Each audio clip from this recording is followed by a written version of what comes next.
விஜய் பரப்புரை செய்தபோது கூட்ட நெரிசலின் காரணமாக இறந்து போன 41 குடும்பத்தையும் சென்னையில் உள்ள மாமல்லபுரத்தில் சந்தித்து அவர்களுக்கு ஆறுதல் தெரிவிக்கப் போவதாக ஒரு செய்தியை தாவிக தரப்புல தெரியப்படுத்தியிருந்தார்கள்.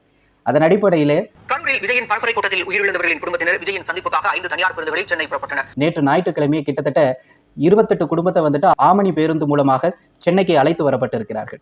இதனால் உயிரிழந்தவர்களின் குடும்பத்தினரை சென்னைக்கு வரவழைத்து சந்திக்க விஜய் திட்டமிட்டுள்ளதாக தெரிகிறது. இதன் அடிப்படையிலே அரசியல் தளத்தில் இது ஒரு மாபெரும் பேச்சு பொருளாக மாறியிருக்கிறது. பலரும் இதனை கலாய்த்து வருகிறார்கள். நல்லவேளை பிணத்தையும் தூக்கிட்டு வாங்க அஞ்சலி செலுத்தணும் அப்படின்னு சொல்லாம இருந்தாரு, அது வரைக்கும் சந்தோஷம் அப்படி எல்லாம் நெட்டிசர்கள் நகைச்சுவையாக பதிவிட்டு வருகிறார்கள்.